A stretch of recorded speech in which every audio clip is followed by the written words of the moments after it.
سورۃ البروج جو ہے یہ خاص واقعے کی طرف اس میں اشارہ ہے. اصحاب الاخدود، اصحاب الاخدود جو تھے یہ یمن کے پاس کرسچنز تھے. اس زمانے کے ظاہر مسلم تھے، عیسیٰ علیہ السلام پر ایمان لائے تھے، حضرت عیسیٰ کو اللہ کا بیٹا نہیں مانتے تھے بلکہ اللہ کا پیغمبر مانتے تھے. نبی علیہ السلام کی پیدائش سے تقریباً 40 سال پہلے کا یہ واقعہ ہے. لیکن اہل عرب اس واقعے سے واقف تھے کہ ایسا واقعہ ہوا تھا کہ یمن میں ایک بادشاہ نے توحید کی دعوت قبول کرنے کی پاداش میں اہل ایمان کو بہت بڑے بڑے گڑھے کھود کر ان میں آگ جلا کے زندہ جلایا تھا. سر تکلیفوں سے تو گزرنا پڑتا ہے. جو پرسیکیوشن کرسچنز کی ہوئی ہے نا کئی سو سال تک، آپ سوچ نہیں سکتے کن تکلیف سے گزرنا پڑا ہے. اللہ پہ ایمان لانا کوئی آسان کام تو نہیں ہے. تو یہ اصحاب الاخدود کے واقعے سے یہ لوگ واقف تھے، تو اس کا ذکر اس میں آ رہا ہے. اس کی ڈیٹیلز آپ کو صحیح مسلم میں بالکل اینڈ پہ جا کے ملیں گی. اصحاب اخدود کا پورا ایک واقعہ ہے کہ یہ بادشاہ کون تھا. صحیح مسلم شریف میں ایک بڑی ڈیٹیل حدیث ہے. میں نے 4 لیکچرز دیے تھے معجزات، کرامات، استدراج کے اوپر، مسئلہ number 131 A B C D. اس میں جو ڈی پورشن تھا اس میں نے اولیاء اللہ کی 10 کرامات جو صحیح سند سے احادیث کی کتابوں میں آئی ہیں نا وہ میں نے کور کی تھی. ان میں سے ایک کرامت اصحاب اخدود والی بھی تھی جو میں نے اس میں کور کی تھی صحیح مسلم کے ریفرنس سے. صحیح مسلم شریف میں اس کا واقعہ یوں ملتا ہے کہ یمن میں ایک یعنی وہ بادشاہ تھا جو بیسیکلی ہے تو یعنی یہودی تھا. اس وجہ سے وہ عیسائیوں سے زیادہ نفرت کرتا تھا کیونکہ حضرت عیسیٰ علیہ السلام کو کرسچن جو ہے پیغمبر مانتے ہیں بلکہ اس میں غلوف کر کے خدا کا بیٹا مانتے ہیں، اور دوسری طرف یہودی کہتے ہیں کہ یہ نعوذ باللہ دجال ہے. اب ان کا آپس میں تو کٹ ہو ہی نہیں سکتا نا. ایک شخصیت جو ایک طبقے کے لیے خدا کے درجے پہ فائز ہو اور دوسرا اسے جو ہے نعوذ باللہ دجال اور پتہ نہیں کیا کیا الفاظ استعمال کرتے ہوں، تو ان کا آپس میں کٹ تو ہو نہیں سکتا. یہ تو یہودیوں نے سازش کر کے کس طرح عیسائیوں کو دبوچا ہے کہ آج یہودی اور عیسائی ایک پیج کے اوپر ہیں، ورنہ 20ویں صدی کے آغاز سے پہلے تک تو یہ قتل و غارت کا بازار گرم تھا ان کا آپس میں. یہ تو اسرائیل جب بنا ہے اور دنیا کی اکانومی ان کے قبضے میں آئی ہے تو آج جو ہے وہ ایون یہودی مٹھی بھر ہونے کے باوجود عیسائیوں کی باغ دوڑ بھی ان کے ہاتھ میں ہے اکانومی کی وجہ سے. تو ہم نے جس ایرا میں جس وقت میں آنکھ کھولی ہے، یہ جو زمین کی جو حقائق ہیں وہ زمینی حقائق بدل چکے ہیں، اور اس کو بدلے ہوئے 100 سال سے زیادہ نہیں ہوا. 100 سال اگر آپ پہلے چلے جائیں تو یہ جس طرح سنی شیعہ اختلاف مسلمانوں کے اندر ہے نا، اس سے بھی بڑھ کے عیسائیوں اور یہودیوں کا اختلاف تھا، جنگیں ہوتی تھی آپس میں. بہرحال وہ یہودی بادشاہ تھا، اس نے عیسائیوں پہ ظلم کرنا شروع کیا. تو اس بادشاہ کے بارے میں آتا ہے کہ اس نے ایک جادوگر رکھا ہوا تھا، اور وہ جادوگر جب بوڑھا ہو گیا تو اس نے کہا کہ مجھے تو موت آ جائے گی، تو مجھے کوئی ایک اپنا لائق سا کوئی رعایا میں سے کوئی لڑکا ڈھونڈ کے دو جسے میں تربیت کروں اور میں اپنا سارا علم اسے ٹرانسفر کر دوں. تو بہرحال ایک نوجوان لڑکا بڑا انٹلیکچوئل رعایا میں سے چنا گیا، وہ جادوگر کے حوالے کیا گیا، تو وہ اسے جادو سکھایا کرتا تھا. اب وہ جادوگر کے پاس جب جادو سیکھنے جاتا تھا تو راستے میں ایک راہب تھا عیسائی، تو وہ اس کے پاس وہ لڑکا رکا کرتا تھا. اس راہب کی باتیں خدا شناسی کی، توحید کی اسے بھانی شروع ہو گئیں، حتیٰ کہ اس کا دل اللہ نے اسلام کے لیے کھول دیا. یعنی اس نے اسلام، اس زمانے میں کرسچینٹی اسلام ہی تھا، وہ قبول کر لیا. اب وہ دیکھیں جادو بھی سیکھتا تھا اور پیرلل میں دین بھی سیکھتا تھا. ایک دن وہ ایک راستے سے گزر رہا تھا تو راستے میں ایک بہت بڑا جانور تھا جس نے لوگوں کا راستہ روکا ہوا تھا. تو اس نے ایک چھوٹا سا پتھر اٹھایا زمین سے اور اس نے کہا کہ اے اللہ، اگر تیرے نزدیک جادوگر کا مذہب مردود اور اس عیسائی راہب کا مذہب مقبول ہے تو اس چھوٹے سے پتھر سے اس جانور کو ہلاک کر دے. ظاہر یہ کرامت ہی ہونی تھی، ایک پتھر سے آپ اتنے بڑے جانور کو. تو اس نے پتھر پھینکا تو وہ مر گیا. تو وہ پھر راہب کے پاس آیا تو راہب نے کہا کہ تم تو اب مستجاب الدعوات ہو گئے ہو، تو اب تم پہ اللہ کی طرف سے تکلیفیں بھی شروع ہو جائیں گی. اور جب کوئی ایسی صورتحال بنے تو تم نے میرا نام ظاہر نہیں کرنا. ظاہر ہے پھر مجھے بھی رگڑا لگے گا بیچ میں. جان بچانے کے لیے ایمان چھپانا جائز ہے. حسین تو ہر کوئی نہیں بنتا نا سر. پھر کہتے ہیں جی حسین کیوں کھڑا ہوا تھا, باقی کدھر گئے؟ باقیوں نے کیوں بیعت کر لی؟ وہ ہر ایک تو نہیں حسین ہوتا رضی اللہ تعالیٰ عنہ علیہ السلام. تو پھر وہی سلسلہ شروع ہو گیا. اب وہ صاحب کرامت تو ہو گیا, اب لوگ اس کے پاس آنا شروع ہو گئے. وہ مطلب مادرزاد کوڑی اندھے آتے تھے, وہ دعا کرتا تھا, شفا ہو جاتی تھی. کرتے کرتے جب بادشاہ تک بات پہنچی, اس نے کہا یہ تو دوسرے مذہب میں چلا گیا الٹا اس کو سکھانے کے لیے. تو اس نے کہا جی اس کو تو ہم نہیں چھوڑیں گے, قتل کروائیں گے. اور وہ جب کوئی بندہ اس کے پاس علاج کروانے کے لیے آتا تھا تو وہ پہلے کہتا تھا اللہ کو ایک مانو, حضرت عیسیٰ کو اللہ کا پیغمبر مانو. تو ظاہر ہے یہاں بھی آپ کو پتہ ہے لوگ حنفی ہوتے ہیں, جب طلاق ہو جاتی ہے تو اہل حدیث اسٹامپ پیپر پہ لکھواتے ہیں میں اہل حدیث ہوتا ہوں, تو وہ کہتے ہیں ٹھیک ہے اب بیوی بھی واپس مل گئی آپ کو. حالانکہ وہ اہل حدیث اتنی دیر کے لیے ہوتے ہیں جتنی دیر کے لیے انہوں نے وہ بیوی باہر نکل کے اہل حدیثوں کو گالیاں نکال رہے ہوتے ہیں, لیکن اہل حدیثوں کو پھر بھی عقل نہیں آتی ہے. اب عقل نہ ہے تو انسان کیا کرے. حالانکہ یہ فتوی غلط ہے, میں اہل حدیث کے ساتھ ایگری نہیں کرتا ہوں 3 طلاق کے مسئلے میں. امت کا اجماع ہے کہ ایک مجلس کی 3 طلاقیں 3 ہیں. بہرحال ایک مسئلہ لاتا ہے, میں آپ کو بتا رہوں کہ آج بھی اس کی باقیات ہیں اسٹامپ پیپر لکھوانے والی. تو وہ بھی پہلے کہتا تھا اللہ کو مانو پھر میں تمہارا علاج کروں گا. تو اس طرح پھر اسلام پھیلنا شروع ہو گیا. بادشاہ کو فکر لگ گئی, تو اس نے کہا کہ بھئی اس کا علاج اب یہ ہے کہ اس کو قتل کروایا جائے. تو اس نے فوجی بھیجے گرفتار کر کے کہ اس کو پہاڑ سے نیچے پھینکا جائے. پہاڑ کی چوٹی پہ لے گئے, اس نے وہاں پہ دعا کی, وہ سارے فوجی نیچے گر پڑے, وہ بچ گیا. پھر اسے کشتی میں سوار کر کے سمندر کے اندر لے گئے, اس نے دعا کی, کشتی الٹ گئی, وہ بچ گیا, باقی سارے الٹ گئے. بادشاہ سر پکڑ کے بیٹھ گیا کہ اس کو اب کیسے قتل کیا جائے, کیونکہ مستجاب الدعوات تھا. تو اس نے بادشاہ کو خود مشورہ دیا کہ ایک طریقے سے تم مجھے قتل کر سکتے ہو, تم پڑھو بسم اللہ رب الغلام کہہ کے مجھ پہ تیر چلاؤ تو میں مارا جاؤں گا. اور یہ اس نے بہت زبردست چال چلی, اور اس نے کہا اس کے لیے تمہیں پبلک اکٹھی کرنی پڑے گی, اپنی ساری رعایا کو جمع کرو اور بسم اللہ رب الغلام پڑھ کے چلاؤ.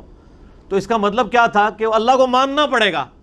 تو یہ ایک ساری رعایا تک تبلیغ ہو جاتی کہ ہاں اللہ کے نام پہ اسے مارا گیا ہے, تو یعنی اس کا مذہب درست ہے.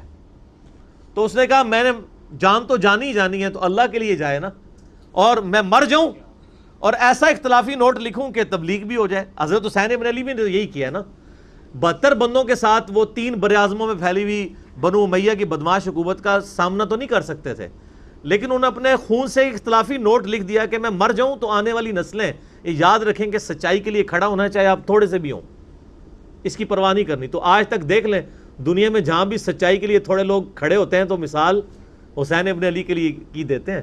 مخالفین کو جو یاد رکھا گیا وہ بھی حسین کی وجہ سے یاد رکھا گیا, ورنہ ان کی کیا اوقات تھی. تو اس نے بھی یہی کہا کہ رائے اکٹھی کرو پبلکلی, بسم اللہ رب الغلام پڑھ کے چلاؤ تیر تو میں مارا جاؤں گا. بادشاہ نے یہی کیا. تو جب وہ بسم اللہ رب الغلام پڑھ کے وہ چلائی گئی اللہ کے نام سے شروع, اور جو اس غلام کا رب ہے یعنی وہ سب اللہ کے ہی بندے ہیں, غلام ہیں, تو وہ تو مارا گیا, لیکن ساری رعایا نے کلمہ پڑھ لیا, ان کا اس کا مذہب حق ہے, وہ سارے مسلمان ہو گئے. وہ ایک کو کیا مارنا تھا, ساری رعایا ہاتھ سے چلی گئی. پھر اس نے بڑے بڑے گڑھے کھدوائے, اس میں آگ جلوائی, اور اہل ایمان کو آفر رکھی کہ یا تو ایمان چھوڑے یا آگ میں جلائے جاؤ گے. ہائے ہائے ہائے. بخاری مسلم کی حدیث ہے, اس شخص نے ایمان کی حلاوت چکھ لی جس میں 3 نشانیاں ہوں. نمبر 1 اللہ اور اس کا رسول عز و جل و صلی اللہ علیہ وآلہ وسلم اسے پوری دنیا میں سب سے بڑھ کر محبوب ہوں. نمبر 2 اس کی دوستی اور دشمنی کا معیار اللہ کی ذات ہو.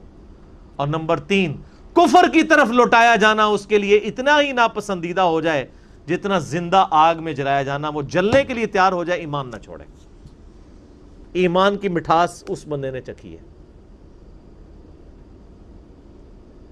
لوگ ایمان نہیں چھوڑ رہے, زندہ آگ میں جلائے جا رہے ہیں. صحیح مسلم کے الفاظ ہیں کہ ایک عورت تھی، اس کا دودھ پیتا بچہ تھا. دودھ پیتا بچہ تو بولتا بھی نہیں ہے. جب اسے آگ میں پھینکنے لگے نا تو اس کے دل میں ایک لمحے کے لیے خیال آیا کہ میں جان اپنے بچے کی وجہ سے نا جان بچانے کے لیے میں دین چھوڑ دوں. تو وہ دودھ پیتا بچہ بول اٹھا کہ ماں تو حق پہ ہے. اللہ اکبر کبیرہ. یعنی یہ کرامت تھی. تو پھر ان ماں بیٹا کو بھی جلا دیا. وہ تو خیر دنیا میں جلے نا تو سیدھے جا کے جنت میں لینڈ کیا. تو یہ پوری حدیث صحیح مسلم میں اصحاب الاخدود کے بارے میں ہے. آپ دیکھیں کہ اصحاب الاخدود کو نبی علیہ السلام کی پیدائش کے وقت شہید ہوئے ہوئے 40 سال ہو چکے, پھر اس کے بعد بھی 40 سال, یعنی 100 سال بعد قرآن نازل ہو رہا ہے آلموسٹ. اور اللہ اپنے بندوں کو نہیں بھولا اور اس کے اندر ذکر کیا ان کا. اور اس میں اللہ تعالیٰ بتا رہا ہے پھر ہم ان سے بدلہ لیں گے جنہوں نے اہل ایمان کے ساتھ یہ کچھ کیا. دنیا میں ٹھیک ہے کھلی چھٹی ہے, لیکن آخرت میں پکڑے جائیں گے. وَالسَّمَاءِ ذَاتِ الْبُرُوجِ, قسم ہے آسمان کی جو برجوں والا ہے. وَالْيَوْمِ الْمَوْعُودِ, اور اس دن کی جو وعدے کا دن ہے یعنی قیامت کا دن. وَشَاهِدٍ وَمَشْهُودٍ, اور حاضر ہونے والے دن کی اور اس کی جس کے پاس حاضر ہوں گے, یعنی قیامت کے دن کی اور قیامت کے دن کا مالک, مالک یوم الدین, سب کی قسم. قُتِلَ أَصْحَابُ الْأُخْدُودِ, مارے گئے کھائی کھودنے والے. حالانکہ مارے کون گئے تھے؟ جو کھائی میں پھینکے گئے تھے. اللہ نے کہا وہ نہیں مرے, وہ تو زندہ ہیں. شہید تو مرتا نہیں ہے نا. وَلَا تَقُولُوا لِمَنْ يُقْتَلُ فِي سَبِيلِ اللَّهِ أَمْوَاتٍ, مت کہا کرو مردہ جو اللہ کی راہ میں مارے جائیں, وہ تو اللہ کے حضور زندہ ہے. اللہ فرمایا مارے گئے اصحاب الاخدود جنہوں نے وہ گڑھے کھودے تھے. النار ذات الوقود, جبکہ وہ آگ بڑے ایندھن والی تھی. اذ ہم علیہا قعود, جب وہ اس کے کنارے پر بیٹھے ہوئے, یعنی یہ منظر دیکھ رہے تھے اہل ایمان کو آگ میں جلایا جا رہا ہے اور وہ انجوائے کر رہے ہیں. وَلِعَوْذُ بِاللَّهِ. وَهُمْ عَلَى مَا يَفْعَلُونَ بِالْمُؤْمِنِينَ شُهُودٌ, اور جو کچھ اہل ایمان کے ساتھ سلوک کر رہے تھے وہ وہاں پہ بیٹھ کے اس پر گواہ تھے. ظاہر ہے آپ اگر یہ رومنس کی بھی آپ ہسٹری دیکھیں, یہ لوگ بھی یعنی بھوکے شیروں کو زندہ انسانوں پہ چھوڑ دیتے تھے. آپ یوٹیوب پہ جا کے دیکھیں نا کہ کیا کیا طریقے انسانوں کو اذیت اور عذاب دینے کے ان لوگوں نے ڈیوائز کیے ہوئے تھے. تو یہ بھی ایک طریقہ تھا تکلیف دینے کا. خود کرسیوں پہ بیٹھ جاتے تھے اور ان کے سامنے یہ منظر ہوتا تھا کہ اہل ایمان کو جلایا جا رہا ہے. وَمَا نَقَمُوا مِنْهُمْ إِلَّا أَن يُؤْمِنُوا بِاللَّهِ الْعَزِيزِ الْحَمِيدِ, اور انہوں نے تو نہیں ناپسند کیا مگر اس بات کو کہ مسلمانوں نے ایمان لے کر آئے مسلمان اللہ پر جو غالب ہے اور اپنی ذات میں خود ستودہ صفات ہے. اس مقدس جرم کی پاداش میں انہوں نے زندہ انسانوں کو جلا دیا کہ وہ اللہ پر ایمان لے کر آئے. الذی لہ ملک السماوات والارض, وہ اللہ کہ زمین و آسمان میں جو کچھ ہے اس کا مالک وہ اللہ ہے. زمین و آسمان کے مالک اللہ کے اوپر وہ ایمان لائے, صرف ایمان لانے کی پاداش پہ, کسی پہ کوئی تکلیف نہیں, کسی کو کچھ نہیں انہوں نے کہا, بس اس مقدس جرم میں انہوں نے ان کو آگ میں جلا دیا. واللہ علی کل شیء شہید, اور اللہ تعالیٰ ہر چیز کو دیکھ رہا ہے. اللہ نے وہ منظر دیکھا ہے, اللہ کو بھولا نہیں ہے وہ منظر جو تم نے اہل ایمان کے ساتھ کیا. ان الذین فتنوا المؤمنین والمؤمنات, بے شک وہ لوگ جنہوں نے مومن مردوں اور مومن عورتوں کو یہ تکلیف دی تھی, یعنی ان کو آگ میں جلایا. ثم لم یتوبوا, اس کے بعد وہ توبہ کے بغیر مر گئے. فلہم عذاب جہنم, ان کے لیے تو ہم نے عذاب جہنم رکھا ہوا ہے. ولہم عذاب الحریق, اور ان کے لیے وہاں پہ آخرت کی آگ ہے جس میں ان کو جلایا جائے گا. انہوں نے تو دنیا کی آگ میں جلایا نا. بخاری مسلم کی حدیث ہے کہ آخرت کی آگ دنیا کی آگ سے 70 گنا زیادہ تیز ہے. ان کو اس پاداش میں اس آگ کے اندر جلایا جائے گا. اللہم اجرنا من النار, آمین. ان الذین آمنوا وعملوا الصالحات, بے شک وہ لوگ جو ایمان لائے اور انہوں نے نیک اعمال اختیار کیے. لہم جنات تجری من تحتها الانہار, ان کے لیے تو ایسی جنتیں ہیں جن کے نیچے نہریں بہتی ہوں گی. ذالک الفوز الکبیر, یہ ہے سب سے بڑی کامیابی. دنیا میں تو وہ ناکام ہو گئے جن کو ان گڑھوں میں ڈالا گیا. ایک ماں ہی سمجھ سکتی ہے کہ اس کو اپنے بچے سمیت مار دیا جائے, اس سے اس کی زندگی چھین لی جائے, اس کے بچے کی بھی زندگی چھین لی جائے. تو دنیا میں تو بظاہر وہ ناکام ہے، لیکن اللہ فرما رہے ہیں وہ سب سے بڑی کامیابی پہ فائز ہو گئے، کیونکہ آخرت کی زندگی ہمیشہ کی ہے، دنیا کی زندگی تو عارضی ہے۔ ان بطش ربک لشدید، بے شک تیرے رب کی پکڑ بڑی شدید ہے۔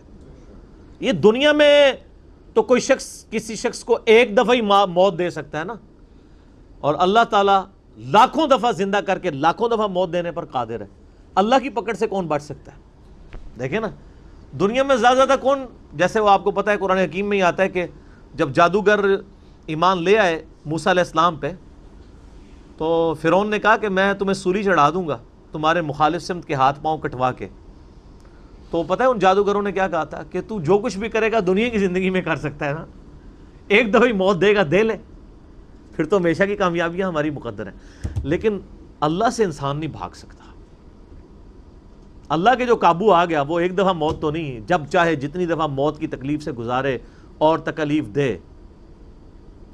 قرآن حکیم میں آتا ہے ہم جب ان کی کھالیں جل جائیں گی نئی کھالیں انہیں دیں گے تاکہ انہیں عذاب اور فیل ہو۔ اللہم اجرنا من النار، آمین۔ انہ ہوا یبدی و یعید، بے شک پہلی دفعہ بھی اس نے پیدا کیا اور دوبارہ بھی وہی پیدا کرے گا، وہ قادر ہے۔ پہلی دفعہ کسی کام کو کرنا مشکل ہوتا ہے، دوبارہ کرنا تو مشکل نہیں ہوتا۔ وَهُوَ الْغَفُورُ الْوَدُودُ، وہ تو بہت بخشنے والا ہے اور بڑی محبت کرنے والا ہے۔ یعنی اللہ تعالیٰ معاذ اللہ کوئی فنیٹک نہیں ہے کہ انسانوں کو عذاب دے کے اسے کوئی خوشی محسوس ہوتی ہے۔ دنیا میں بعض لوگ ذہنی مریض ہو جاتے ہیں نا، فنیٹک ہو جاتے ہیں، کئی لوگ ہیں ایسے جو، یا اکثر آپ کو امریکہ میں تو یہ بھی اگلے دن بھی خبر آئی تھی، 22 بندے قتل کر دیے ایک گورے نے، تو وہ ایک ذہنی مرض بھی ہوتا ہے، کسی کو خون میں لت پت دیکھ کے ان کو خوشی محسوس ہوتی ہے۔ تو اللہ تعالیٰ فرما رہا ہے کہ مجھے کوئی خوشی محسوس نہیں ہوتی کسی کو عذاب دینے میں، اللہ تو بخشنے والا ہے اور بڑی محبت کرنے والا ہے۔ لیکن اس کا یہ مطلب بھی نہیں کہ پکڑے گا نہیں مجرموں کو، نہیں، وہ اللہ تعالیٰ کے عدل کا تقاضا ہے، قسط کا تقاضا ہے، وہ عادل ہے، اس کے عدل کا تقاضا ہے کہ مجرمین کو سزا دے اور اہل ایمان کو جزا دے۔